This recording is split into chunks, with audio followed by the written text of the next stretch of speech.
All set?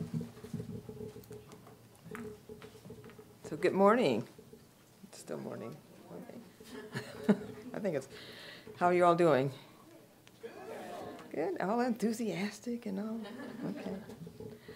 Well, welcome. I am Linda Blount, the president and CEO of Black Women's Health Imperative. And this is day, I think, 104 or 5 on the job for me, so it's great. I love DC. I came here when it was 0 degrees, and now it's 100 degrees, so I just get this weather thing straight. But welcome. Thank you all for being here. This will be a really exciting morning. And depending on what the Supreme Court does, it could be an even more exciting morning. But let's talk a little bit about why we're here. And you all aren't really here to hear me. You're here to hear these brilliant minds up here. But soon, maybe today, maybe tomorrow, soon, the Supreme Court is set, obviously, to hand down a ruling that will could have far-reaching implications for women's fundamental choices about their health care, about their contraceptive care, about their reproductive choices, and more importantly, what employers can choose to cover through their employer-based health insurance. So the ruling raises some very important questions, I think, for us. How would Black women in particular, who have gained access to the Affordable Care Act, be affected? What would this mean for women and for Black women seeking contraceptive care through their employer-based insurance? And how could the ruling in favor of employer choice impact access to other medical care and coverage? So those are just a few questions. There are many, many more questions, I'm sure. And we're fortunate to have some esteemed colleagues here who will help answer those questions and more. And one who's actually going to solve the problems of the world this morning, early afternoon. We've got Heidi Williamson, a senior policy analyst in women's health and rights with the Center for American Progress. Elizabeth Dawes, who's a senior associate for programs and policy, Reproductive Health Technology Project. And Kristine Kippins, who is a federal policy counsel at the Center for Reproductive Rights. Get everything right? And Kristine's going to solve the world's problems. So just a little bit about what they're going to talk about, and then I'll be able to sit down and let them take over. So we get 3 different perspectives, as well as a number of kind of thoughts and questions. Heidi will talk broadly about sort of access to contraceptive care and coverage under the Affordable Care Act. And within that, she'll talk about the accommodations that exist within the Act for houses of worship and for nonprofits who are religiously affiliated employers. Elizabeth will offer a perspective on contraceptive use, so sort of explain the array of contraception care and devices that are available, and also talk about the kinds of contraception and their use and what employers are refusing to cover, sort of what the issue is at the employer level. And Kristine brings the legal perspective. She'll look at the legal basis of these arguments, Hobby Lobby, Conestoga would, and talk about the Religious Freedom Restoration Act and the claims and concerns around the First Amendment that are sort of focal point for this conversation.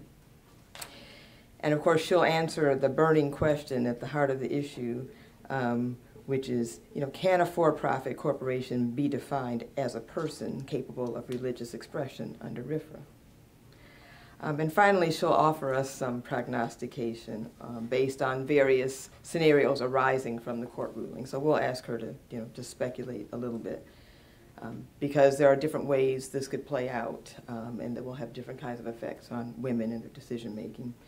So I'm sure this panel will provoke many questions in the group, and I want you all to be thinking about them. I'm sure you already have questions now, and they will provoke more questions. And I expect that after they finish, there'll be a pretty lively discussion. So we'll have time for Q&A. So with that, I will sit down and let Heidi take it over. Thank you. Good morning. It's still morning, yes? I think so. Good morning. I am just going to offer a little bit about what the ACA did and the regulations as they stand around birth control or contraception, as well as regulations related to houses of worship. And I'm just going to take you back just so you can kind of see the timeline of events and bring us to where we are. The ACA passed in 2010. In 2012, it was upheld by the Supreme Court. Shortly after that, HHS released regulations for contraceptive counseling as well as services to private health insurance companies. They were instructed to cover these contraceptive counseling services as well as all FDA-approved methods with no out-of-pocket cost to patients. The regulation ensuring contraceptive coverage is critical to African American women and all women of color because it allows us to control our fertility and to time planning as we need to and in an economical way. Under the regulation, the ACA entirely exempted houses of worship from covering contraception. In addition, religious affiliated nonprofits that objected to contraception could opt out by signing a document. At that point, enrollees could receive their contraceptive benefit without cost sharing directly from the insurance company whenever their plans began for the following year. All religious institutions would still have to comply with the coverage requirement with no additional cost for all other non-contraceptive preventative services under the rule. And I want to pause here because, like many of you, I'm sure, when the Supreme Court, 2012, when we were sitting in front of a television this time a few years ago, we were holding our breath, waiting to see what would happen. And when the ruling came down, my heart stopped because I was like, oh my God, what does this mean around the Medicaid expansion? My concern was the Medicaid expansion. Little did we know the most inflammatory, divisive issue that would come from that moment would be this issue around contraceptive coverage. And the reality is that the contraceptive coverage rule was not something that was invented by the ACA. Prior to the ACA being passed, there was already a rule in effect. In 2000, there was a rule that was placed on insurance companies mandating all companies that offer prescription coverage, they also had to cover contraception with no exceptions for religious institutions. So the idea that this regulation was somehow impeding or bringing something new into the mix was a little bit overblown. The point of the place where federal regulation actually broke new ground was making the prohibition on the co-payments. So the fact that there was no additional cost or deductibles for the patient was actually where the Revolutionary Act took place. So currently, we have 28 states who already have their own requirements for plans to cover prescription contraceptive methods, where the federal, and those include all FDA-approved contraceptives. Some go a little bit further and allow for outpatient services as well. Last year, the Obama administration released new regulations that would help clarify around houses of worship. who could opt out of providing birth control and allow for accommodations for religiously affiliated groups. For many of us, we thought that it would work okay. Again, everyone is not happy about that. But the new rules actually made small changes. Again, it was not an overreach. The first change was that it broadened the definition of how the IRS could define religious organizations.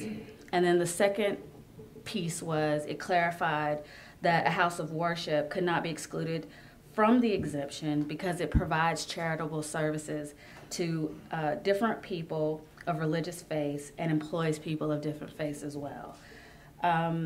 So we were clear that there was a line being drawn in the sand about nonprofit organizations and wouldn't prevent for-profit entities to take advantage of the religious exemption.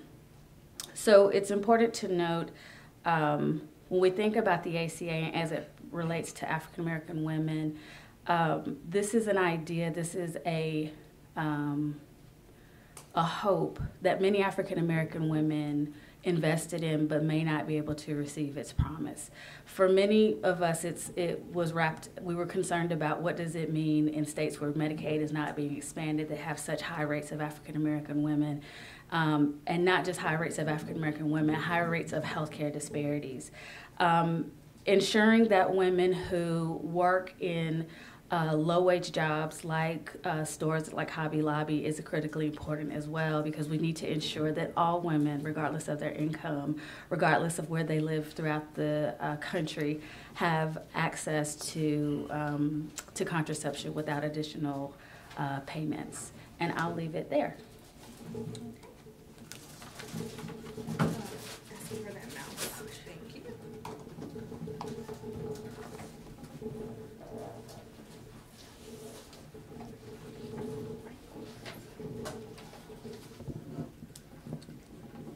So thank you so much for inviting me to present today.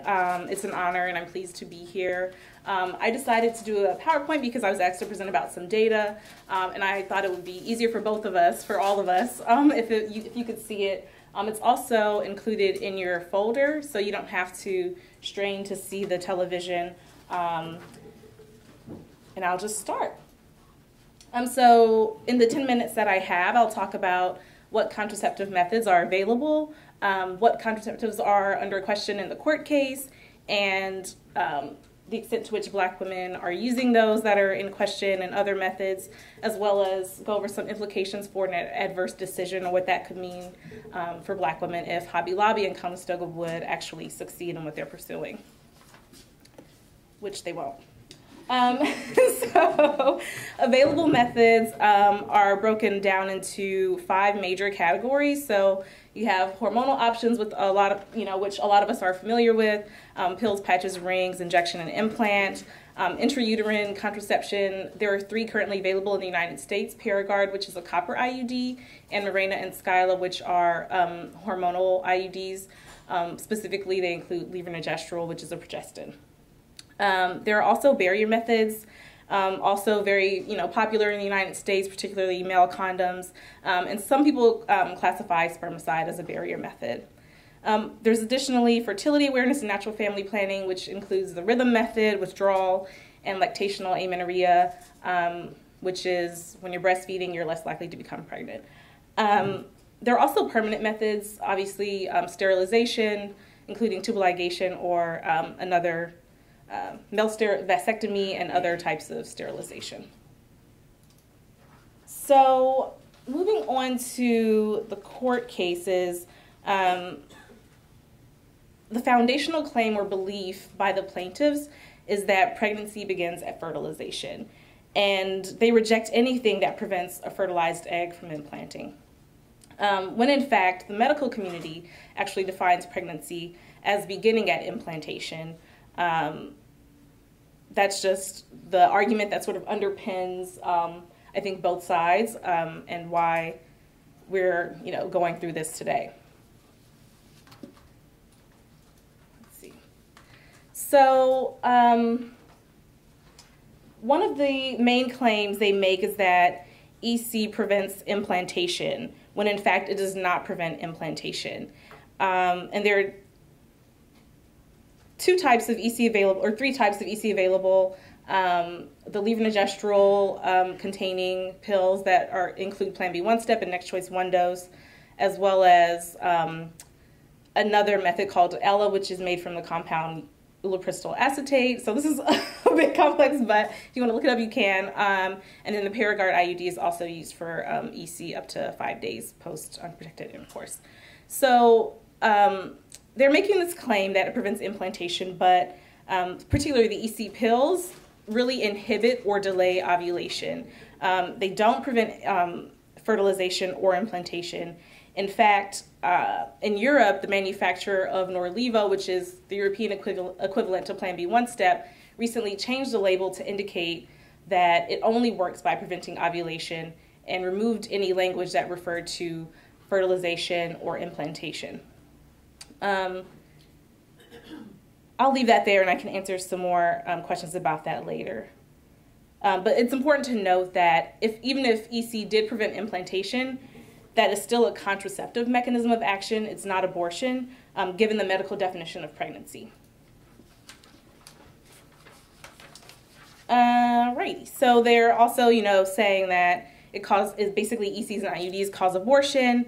But like I said, contraception really only works to prevent ovulation, fertilization, or implantation, and do not cause abortion, because abortion is a termination of an established pregnancy, and that is defined as when the embryo is actually attached to the uterine wall and is continuing to grow. The levonorgestrel IUDs that I mentioned before, Mirena and Skyla, work primarily by thickening the cervical mucus, preventing sperm from reaching an egg, and they may also prevent ovulation. The copper IUD works primarily by creating an environment that's toxic to sperm, and so those sperm can't interact with an egg that's present or not present. And it could also impact the lining of the uterus such that a fertilized egg wouldn't be able to implant. But neither IUD type has been shown to disrupt an established pregnancy. So what we can see from all of this is that the arguments made by Hobby Lobby and their allies are, just wrong by any scientific or medical standard that we would follow today. So now I'll get into some data on contraceptive use among Black women. This pie chart is contraceptive status among all Black women aged 15 to 44 in the U.S. So what we see is that 54% of all Black women are using contraception, regardless of their ability to become pregnant or risk for pregnancy. So that's just the first snippet. But what we find is that among women who are not using contraception, many of them have never had intercourse, are not at risk for pregnancy because they are pregnant or postpartum. Some are sterile, infertile, either for health reasons or infertility. And some of them are still, that 11.2 intercourse in the past 3 months, some of them are not using contraception but are still at risk for pregnancy. But many of them are not. So when we break that data down, what we find is that of women who are at risk for pregnancy, most of them are using contraception. So 83% of them are using contraception, but there is, some concern around the 17% that aren't, who are at risk for pregnancy. And this usage rate of 83% is a little lower than white, Hispanic, or Asian women who are using contraception at a rate of 90 to 92%. And we could attribute some of that non-use to access issues, so financial access, obviously not having insurance or money to buy contraception, physical access, not being able to get to a provider or pharmacy when you need to, and also lack of information, concerns about the method or the side effects, or simply not wanting to. Some women choose not to use contraception. So what we have here is a breakdown of the types of methods that Black women use, and what we see is that most commonly used is female sterilization. So about 1 in 5 of all Black women of reproductive age are sterilized. Second to that, Black women are using the condom and the pill. and also use other hormonal methods like Depo-Provera, the ring, implanter patch. A few use the IUD, and there is some reliance on withdrawal, which is a less reliable method. Another interesting point to note, it's not on the slide, but women will, throughout the course of their reproductive lives, will switch methods. So at any given point, one woman may have used 3 or 4 of these, and some women have tried 5 or 6 or more. So this table is ever use of contraception, and what it shows is that 78% of Black women have ever used the pill, 8% have ever used EC, and 6% have ever used an IUD. And of those who used EC, 60% said it was because of unprotected sex. So access to EC is important for people who may not have another method, but then after they have an encounter, decide to go seek emergency contraception. And this slide is just to quickly show you, to provide some background on how the Hobby Lobby case could impact people who are covered by insurance. So we find that half of African Americans are covered by private insurance, which is mainly employer-sponsored insurance. The remaining number are under public insurance like Medicaid, and then the 17.2% who are uninsured or who were uninsured in 2012 are probably now moving into the public insurance and the private insurance. So some of the implications of the decision could be obviously an immediate outcome of an employer being able to deny access to essential health care like contraception. It could, start with EC and the IUD, but it could filter over into other methods like the pill, which many more women are using. And moreover, it would have an impact on unintended pregnancy. So additional barriers to contraceptive access, like forcing women to pay for their health care out of pocket, could lead to non-use of contraception when they need it, inconsistent use. They might wait for another paycheck to come in before they go get their next pack of pills and miss a week or 2 weeks, which leaves people at risk for an unintended pregnancy, which then has an impact on health outcomes. For instance, contraception is used to space pregnancies, and there's data showing that when pregnancies are close together, they're more at risk for negative outcomes like premature birth and low birth weight.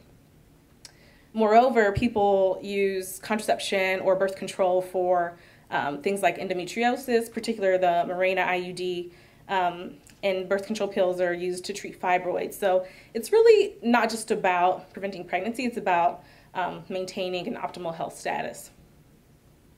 And finally, one of the implications is that religious objections could filter over into other types of healthcare, not just contraception. It's sort of scary to think about, our employers or anyone's employer being able to object to healthcare that they really need. Some people use the example of vaccines. If someone has a religious objection to vaccines or to blood transfusions, if this case could set the precedent for employers being able to decide that they don't want to cover any range of products or services that we might rely on for our health. So with that, I'll leave it there and we'll go on to the next presentation.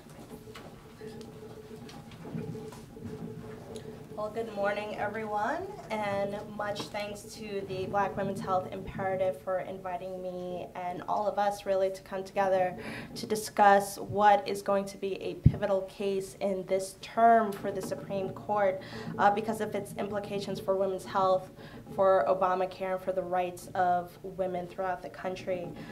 So this morning, I hope to walk you through the legal side of the case, including the arguments presented by Hobby Lobby and Conestoga Wood Specialties, the arguments of the government, and to talk about possible scenarios that the court might end up reaching.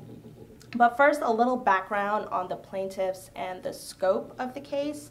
As Heidi mentioned, Hobby Lobby is a chain of more than 500 arts and crafts stores throughout the country with over 13,000 employees, and that's a very high number. It's a very strong number that I hope you guys will keep in mind. It's owned through a trust by members of the Grain family who apparently signed a formal commitment to run the chain according to Christian religious principles. And Conestoga Wood Specialties is a company based in Pennsylvania, but they have a few stores in other states as well. And they make wood cabinets and other wood specialty products. And they have approximately 950 employees. They're owned by the Hahn family, and they are Mennonite Christians. And their faith teaches them that it's wrong to take a human life and to prevent its creation through drugs. So it's worth noting that this is the first case the Supreme Court will face regarding the Affordable Care Act since it was upheld in 2012. And it might come as no surprise that the first case is one that is a benefit that directly affects women. At least it was a little bit of no surprise to me, unfortunately. But I want to make clear that the court is not asked to strike down any part of the Affordable Care Act. It almost certainly will not volunteer to do so. All that's at issue is who must obey the contraception benefit. And so the primary question that the court has to answer is, can a for-profit business be required to provide its female employees with health insurance that includes access to no-cost birth control, even if doing so would violate the religious belief of the family that owns the business? And the actual contraception benefit itself is not at issue, only whether private businesses can be ordered to provide the services to their female workers at no cost to them. So the dispute only involves private businesses because religious groups as such are given exemptions by regulations the government has issued, which Heidi mentioned earlier in her presentation.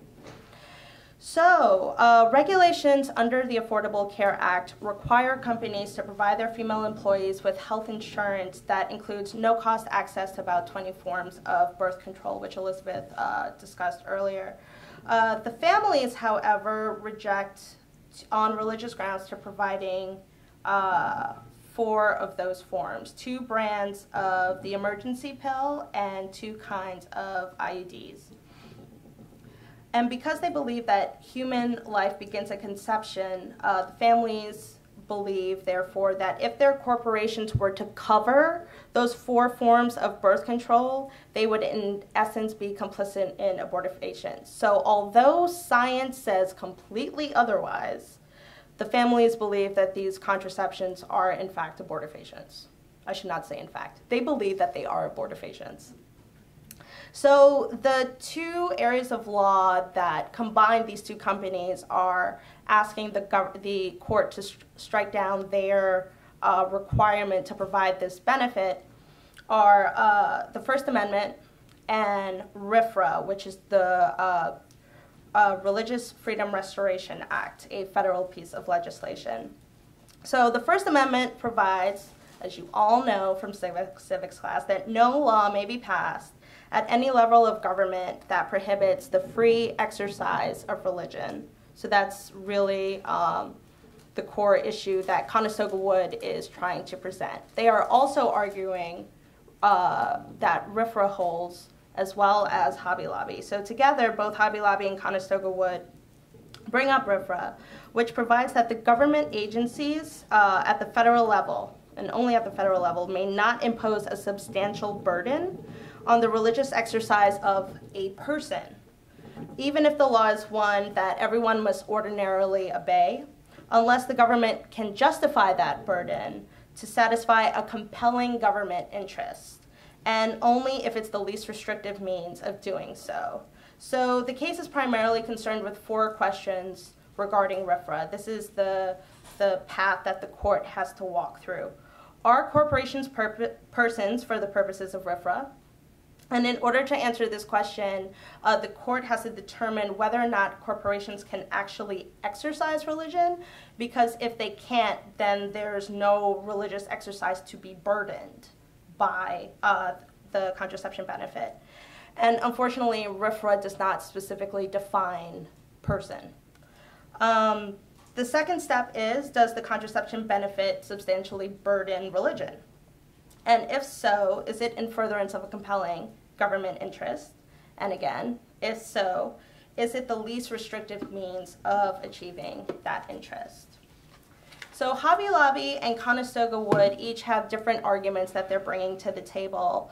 Hobby Lobby, as I mentioned, is solely a RFRA argument, and they are opposed to both ECs and IEDs. And they insist that if the court uses the definition of a person that is in the Federal Dictionary Act, it would not only refer to natural persons, but to corporations too. Okay, this is very technical. So RFRA, like I said, does not define person, and it's a federal piece of legislation.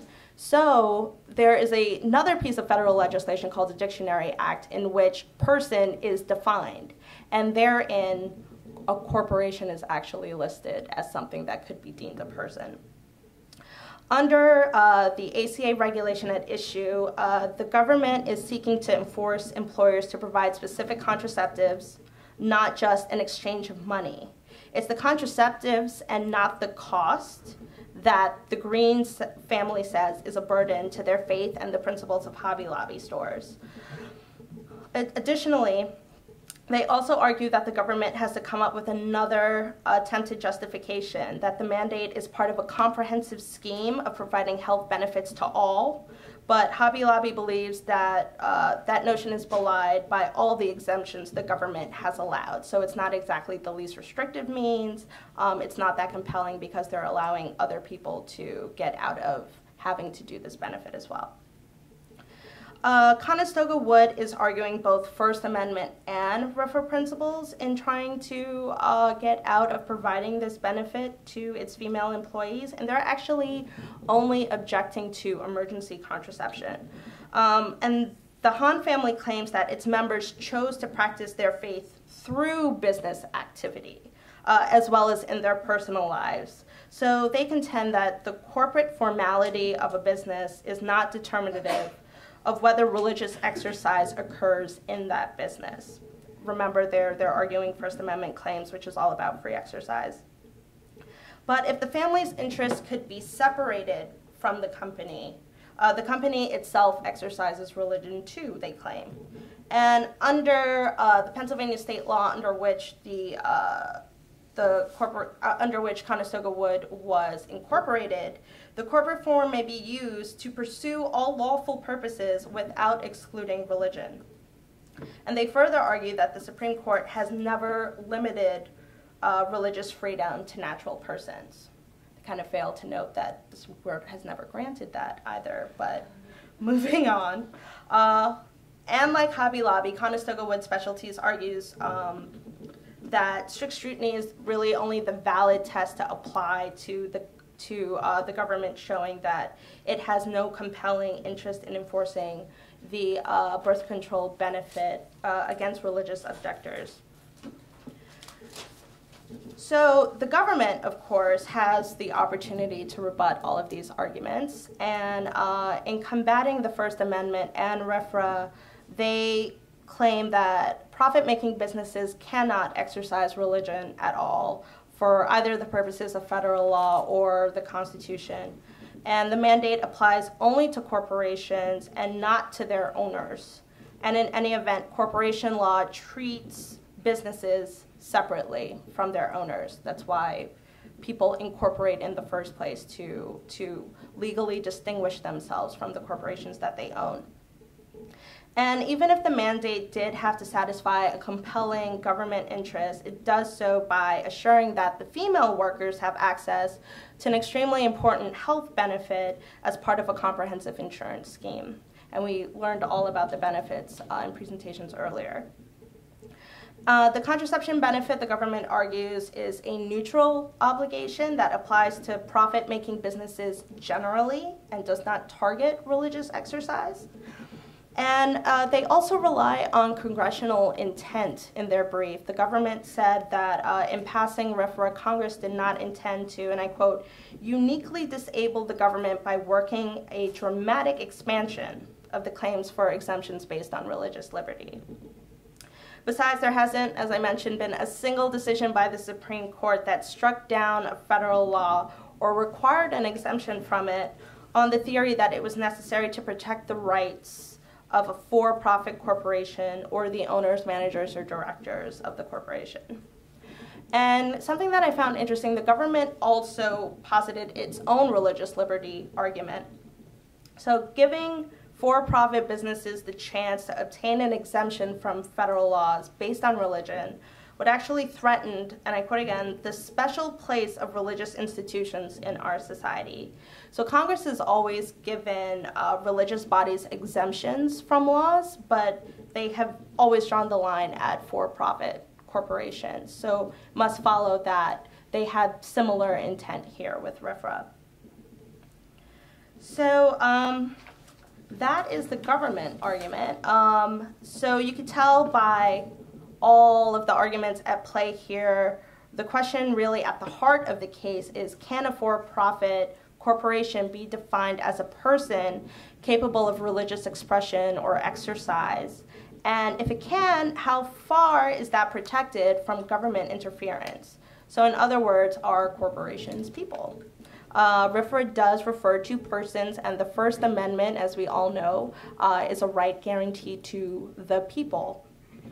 But aside from whether corporations do have any religious rights as such, the case also raises the question whether the religious rights of their owners, real people who actually can exercise according to their faith, are violated by the requirement that their companies comply with the contraception benefit.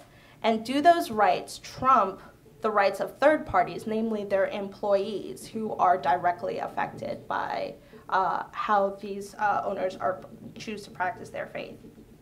So we have various ways in which the court can rule. And how will they rule? I don't know. But I can tell you how they should rule. And they should definitely reject these claims. A ruling upholding the contraception benefit would allow everyone, the company's owners and their employees, to follow their own conscience regarding health care. So I believe that true religious liberty means allowing people to practice their own religion and also protecting people from having the religious beliefs of others imposed upon them. And I'm from the Center for Reproductive Rights. We're a human rights organization that has a very global outlook. So I would be remiss in failing to mention that in other countries, when a right to conscientious objection is recognized, it's viewed as being belonging to individuals, not corporations, and only applicable to individuals who would be involved in providing the service to which there's an objection. Moreover, a woman's right to access care is seen as primary, such that even if a health care provider objects, he or she must ensure that the woman gets the care or services elsewhere. So how would the court reject those claims?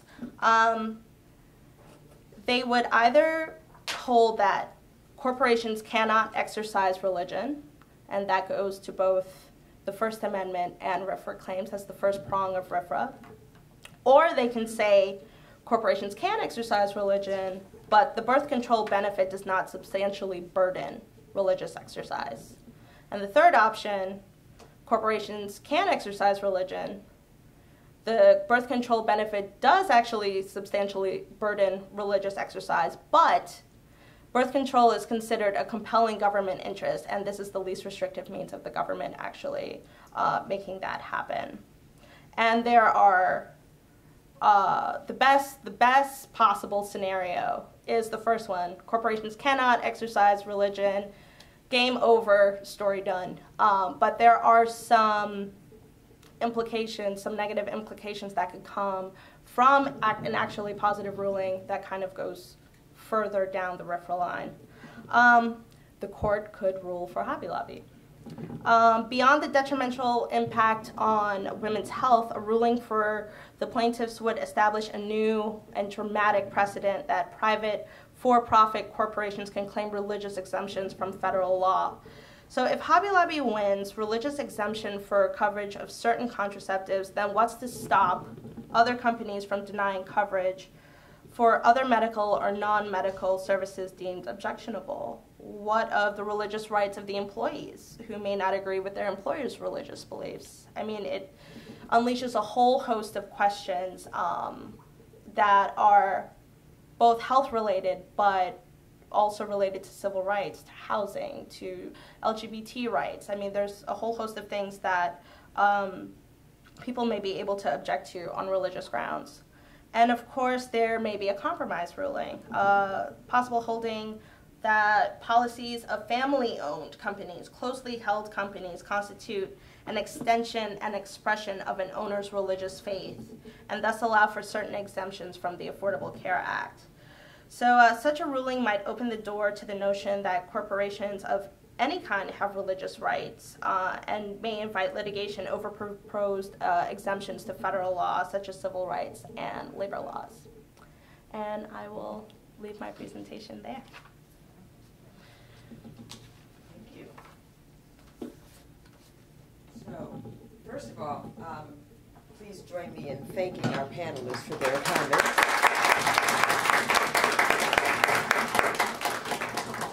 I was sort of left thinking, I mean, I get the, this issue around corporate personhood, but the thing that struck me is, if I have a family-owned business, does that mean I and my corporation are the same person? Because it seems like there's some difference between me and the company that I'm running. But I guess the Conestoga Wood folks don't feel quite that way. So, let me start with, are there any questions? I'm sure there are. So who wants to go first? Okay. Hi, I'm Agata from the National Abortion Federation. I have a somewhat maybe complicated question.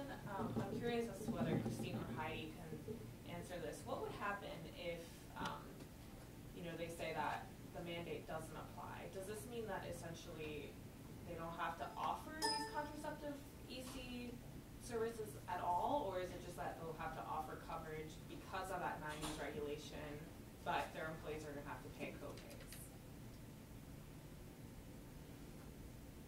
I believe it's the latter. Like, women will have to pay out of pocket. Because of Heidi's regulation that she mentioned, they do have to offer contraception. I don't think they have to offer all 20 though that's right on the FDA list. So so the benefit applies to specific types and specific methods. So if that benefit actually goes away, then women would actually have to pay out of pocket. They would have to pay additionally for their contraception. It doesn't just disappear. The access doesn't completely go away, but it does become more difficult. I think that is right. We've been having this conversation on our team as well. So I am under the impression that the objecting employer does not have to actually arrange for the employee to have access to the contraception, but the person seeking the contraception can have a separate policy for contraception at no additional cost. I'm not sure about the cost piece. Right. So I think it's all about the plan that the employee has. So if it's the employer-based plan, chances are if they work for Hobby Lobby, they're not going to have a plan that then covers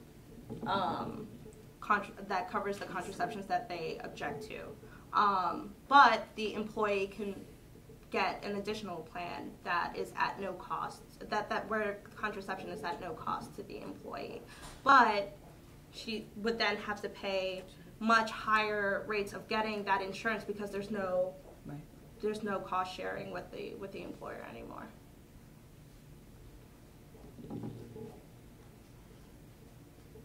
Any other questions? Okay. Please. So, Glenn from Linhart. The slide where you were showing the ways in which Black women contracept, what are the comparable ways in which white women and Latino and Hispanic women also contracept? And you made not have that here. Yeah. Like, I don't have it for all methods. That's a bigger sort of data set, but I do have some comparative data for ever use, so the pill, other hormonal methods, and IUD. And there seems to be, so I think non-Hispanic white women are more likely to have used the pill than, to ever have used the pill than black women. But for Hispanic women and black women, it's about the same, so in the 70% range.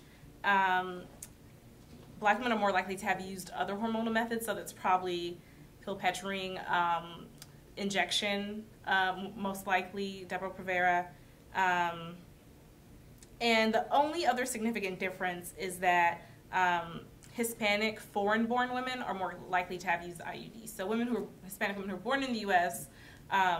Sort of show the same use patterns as white women and black women, but women who are born outside of the U.S. Are more likely to have an IUD inserted. So that's what I have right now on me, but it's available, yeah. And it's probably worth noting that African American women of all religious faiths all support comprehensive sex ed, family planning, and contraceptive use, regardless of the religious faith that they affiliate with. My name is Brittany. I'm from the National Institute for Reproductive Health, and I guess I have a continuation of this question. So on the slide that talks about contraceptive method used among all black women, and it says female sterilization is 20.2%. Yeah. That number to me seems high. It seems like almost shocking. Yeah. And so I was wondering if you know if that sterilization is comparable to other races and ethnicities, or why that number is high. Is it because of the history of forced sterilization, or do you have any insight about that? Yeah, I can't say, I don't know exactly why. I do think it is higher, and I don't have that data on me right now, but it is higher than other races, I believe. But Heidi, do you have any insight into whether that might be a remnant of forced sterilization or potentially coerced? I don't know for sure.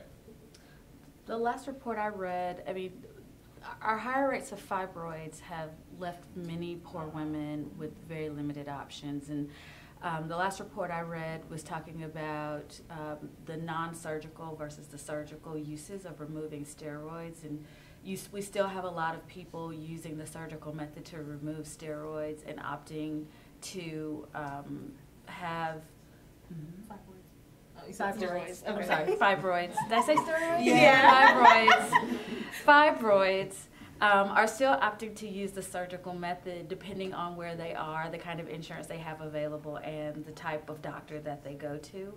And so the embolization method, for example, there have been a lot of studies about how do we make sure that that is the method that young women in particular are using, because they're having surgeries and in many instances having hysterectomies that are not necessary, but it's simply based on the information that they're getting from their doctors.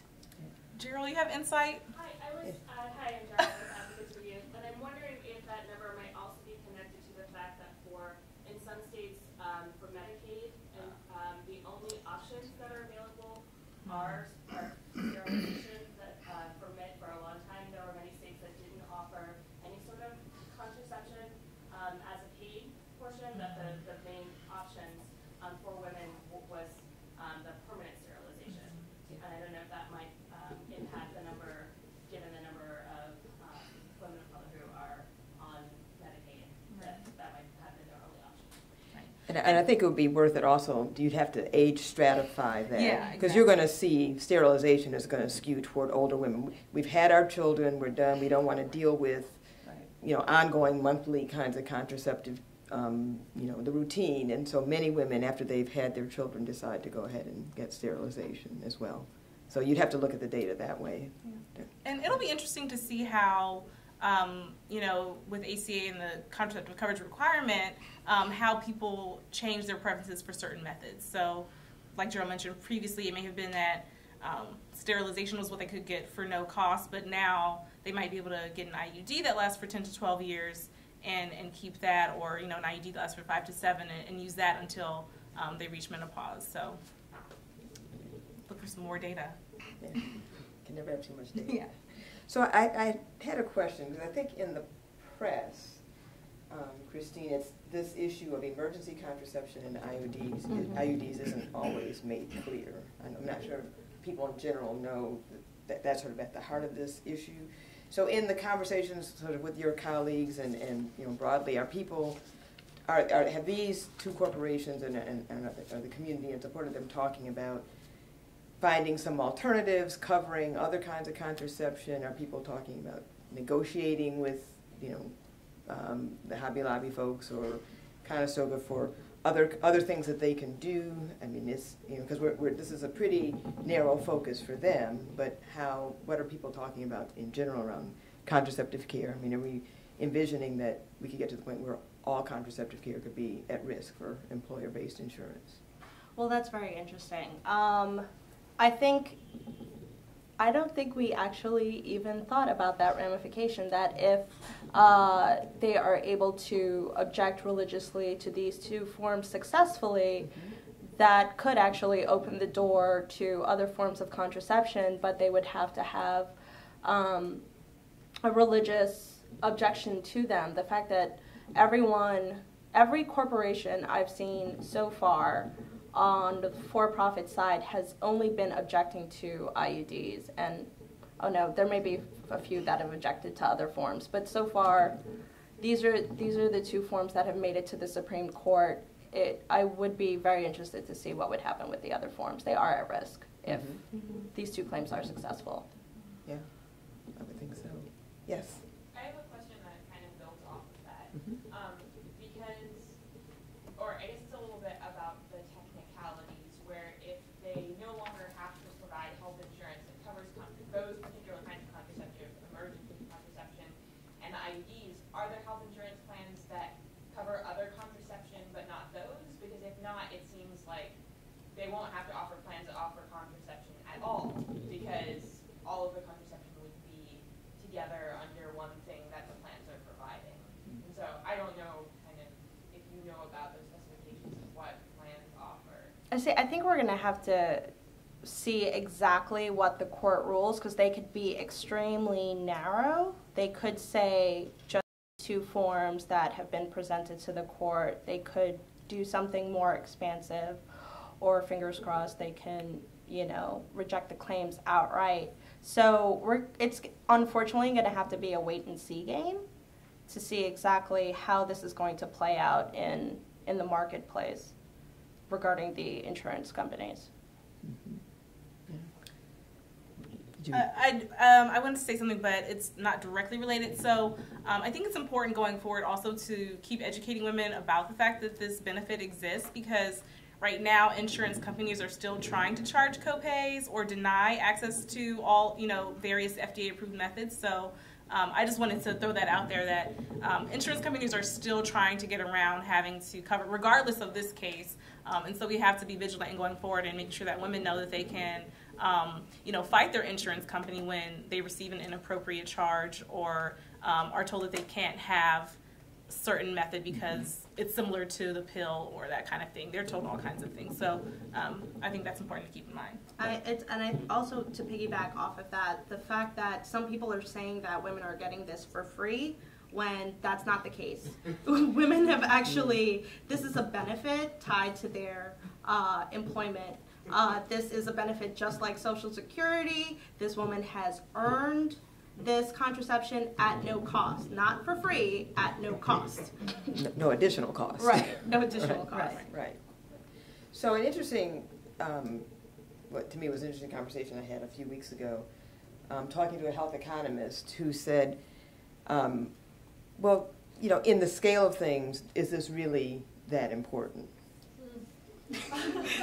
And of course I said, do you know who you're talking to? Okay.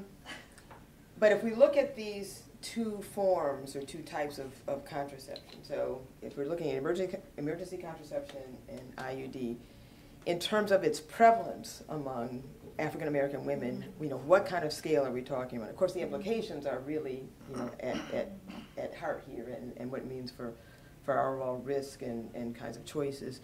But if this were to happen, do you have some sense of how many Black women and how many women would be affected by this decision? I mean, obviously we're looking at these two companies, but broadly, what's the kind of scale that we're looking at?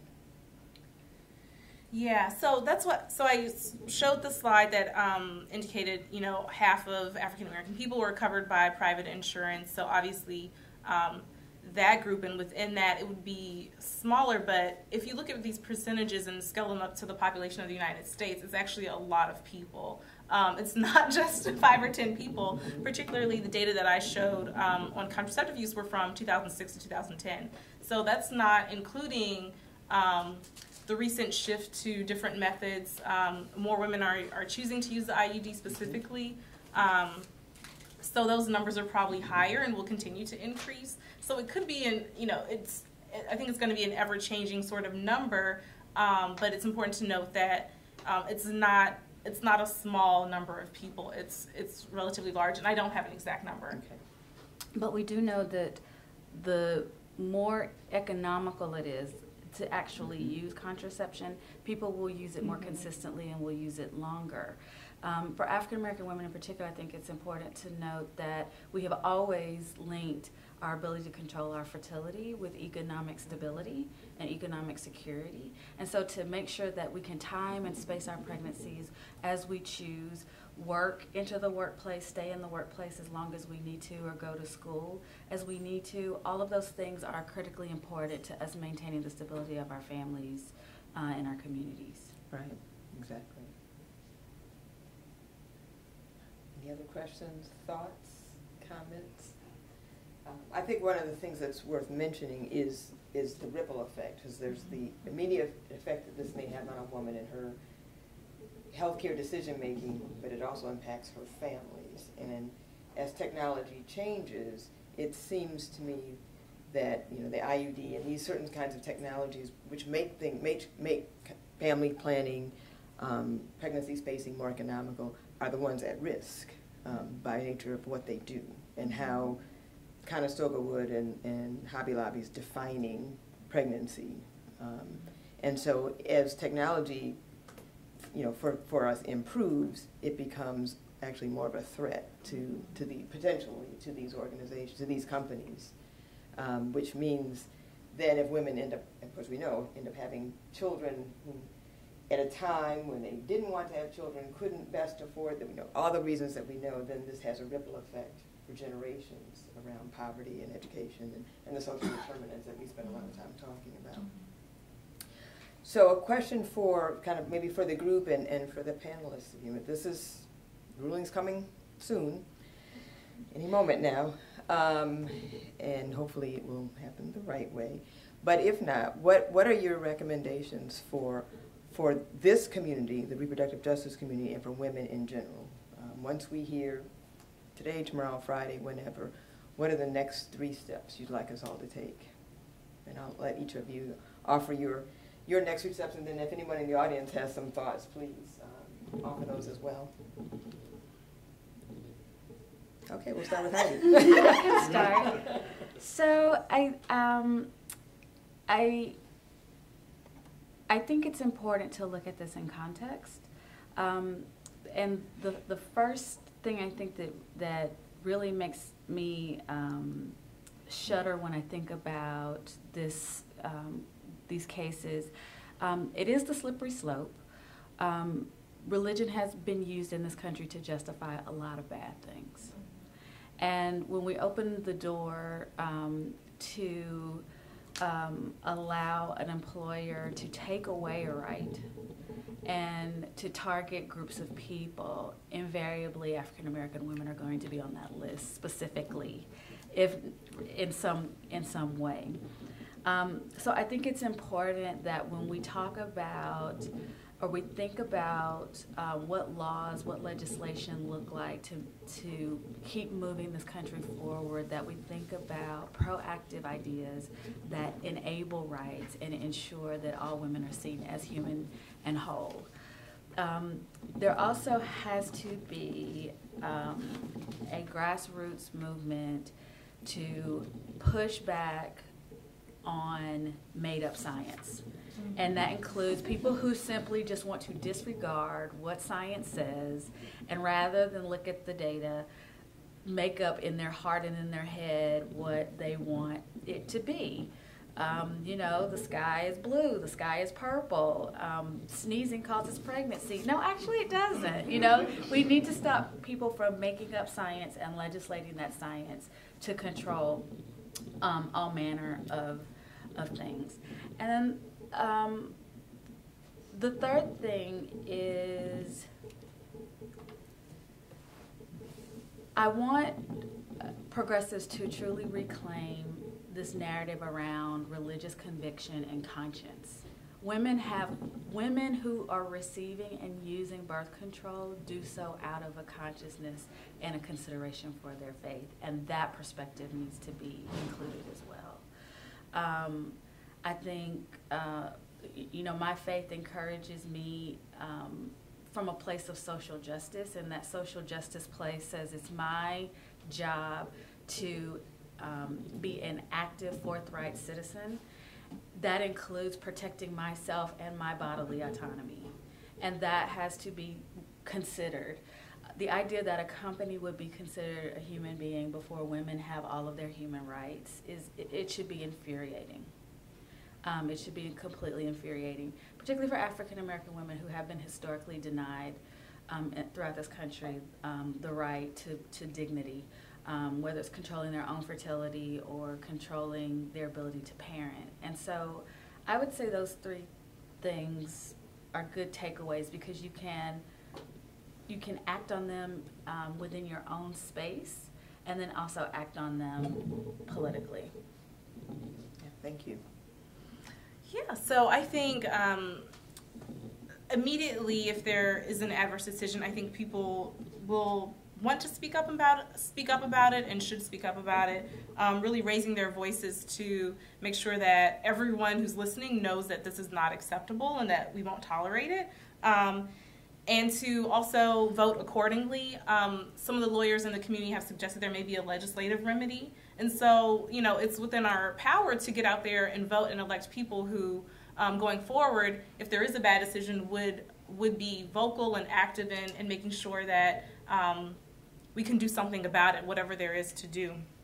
And then I think the third thing is to, you know, keep educating and informing each other and women, especially about the science. So you can't believe that everything that people are telling you. You have to go out there and look at the hard facts. Obviously, people aren't, some people, you know, aren't interested in sharing the hard facts. So we have to make sure that we're sharing them with each other, and you know, making sure that women know where they can get coverage if they have an employer or an insurance plan that is refusing them coverage, or access to certain types of methods. So there are clinics with sliding scales, clinics that offer methods for low to no cost for different people in different circumstances. So just making sure that people have information they need to protect their health no matter what their employer says. Well, I guess it's kind of bad going last, so I'm going to sound a little redundant, but of course, if there is a adverse decision coming down from the court, I would hope everyone calls on Congress for a legislative fix. Chances are the court will just focus on RFRA. If they don't have to talk about the Constitution, they won't. They'll just point at Congress and blame them for whatever your troubles are. So I would hope folks would get together as a movement and call for some type of legislative fix. But if things do go well, I think we need to focus on making sure that the benefit is implemented well, that all women are getting these forms of contraception at no cost, that if they know that there is an issue, that there's a waiver process or whatever it may be, and that all women are getting this, military as well, and all of their dependents that this is something that all women in America can actually receive as a benefit. And regardless, I think we need to work on educating everyone about this benefit, that it does exist, that they can get this at no cost, and to also learn about the various forms of contraception, because I mean, I've only been at the center for a year now, and I learned about maybe 7 forms of contraception in the first couple of months at the job that I didn't even know existed. I mean, my friend showed me an implant in her arm, and I'm like, what is that? I had no idea that you can have your birth control implanted in your arm. So it's all about education, regardless of how the court comes down. Women need to know all the various forms so that they can best take care of their health. Because there's so many different options out there. It's not just the pill and condoms anymore. It's a whole host of different things that can help a woman with her economy, her autonomy, her family, everything. So education. And I think I would just add to that, and then certainly call on you. You know, there's this notion of the hierarchy of human value, and you know, women in this conversation are clearly not valued. And so one of the in fact overarching I think message is, you know, women are inherently valuable just because we woke up this morning. That's all that was required. And when you think about generational stress and environmental stress, I mean, black women are certainly inherently strong and resilient, and you know, actually, and black women, Latinas, women of color, poor women are adversely impacted by these decisions through no fault of our own. And so that's a message that we also, you know, just at the human value level, need to make sure is said early and often, as they say. Yes, please.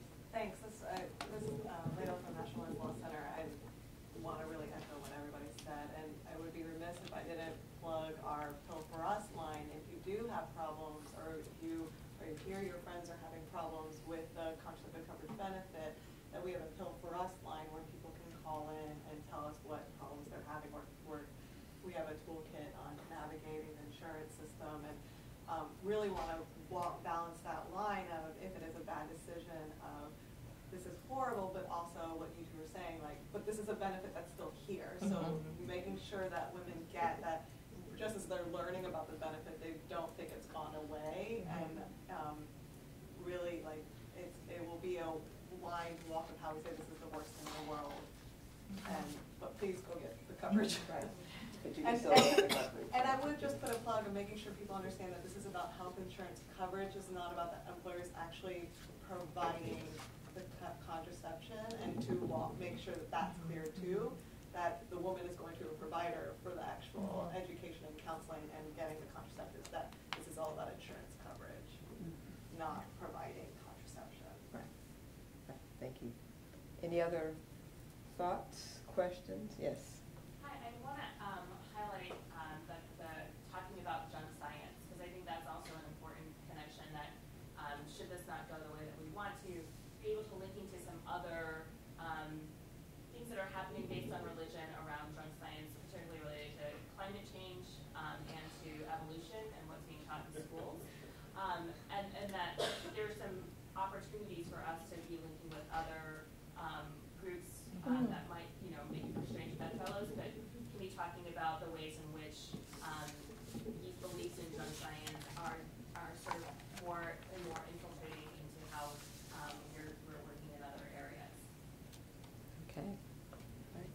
Well, please join me in thanking our panelists.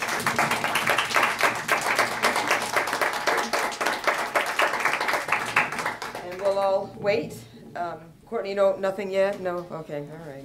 We were hoping to make the announcement, you know, at this meeting. But I would say that, you know, once this ruling occurs, if it's the way we want it to be, great. If not, then we just have more work to do about getting the right kind of message out, the right kind of science, the facts, and keeping the fight going. Thank you very much. Thank you. I learned something every time I hear about this. There's these nuances that just don't make your way out.